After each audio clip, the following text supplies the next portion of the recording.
మరో రెసిపీతో మీ ముందుకి వచ్చేసా. కానీ ఇలా అవుతదని నేను అనుకోలేదు. ఏమైందో లాస్ట్ వరకు మీరే చూసేయండి.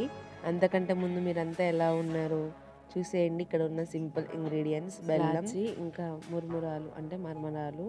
అవి మనం బాగా వేయించేసుకొని క్రిస్పీ అయ్యేంత వరకు మనము వేయించేసుకోవాలన్నమాట. ఫ్రై చేసుకోవాలి.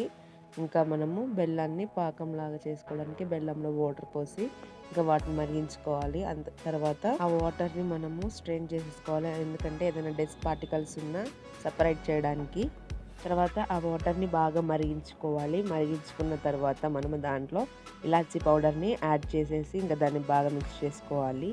ఆ తర్వాత మనము ఇవి మరిగించిన తర్వాత మనకి పాకం వచ్చిన తర్వాత ఈ మురుమురాలని వేసుకొని మనం బాగా మిక్స్ చేసుకోవాలి. అంటే ఇంకా మనము దీన్ని దగ్గర పడిన తర్వాత మనం ప్లేట్కి ఆయిల్ రాసేసుకొని ఇంకా దాంట్లో సర్వ్ చేసేసుకోవడమే. అది కొంచెం ఆరిపోయిన తర్వాత మనం ఇంకా తినేయడమే అట్లనే. కానీ నాకు జరిగిన మిస్టేక్ ఏంటంటే అలా కాలేదు ఫ్రెండ్స్. అందుకోసం నేను చేసిన మిస్టేక్ మీరు చేయకండి. జాగ్రత్తగా మీ పెద్దవాళ్ళ సహాయం తీసుకొని చేయండి. నా దాంట్లో సక్సెస్ఫుల్ వీడియోసే కాదు, ఇలా ఫెయిల్ అయినవి కూడా పెడతా ఉంటా. మీరు దీనికి కూడా సపోర్ట్ చేయండి. కానీ టేస్ట్ బాగుంది ఫ్రెండ్స్, మీరు కూడా ట్రై చేయండి.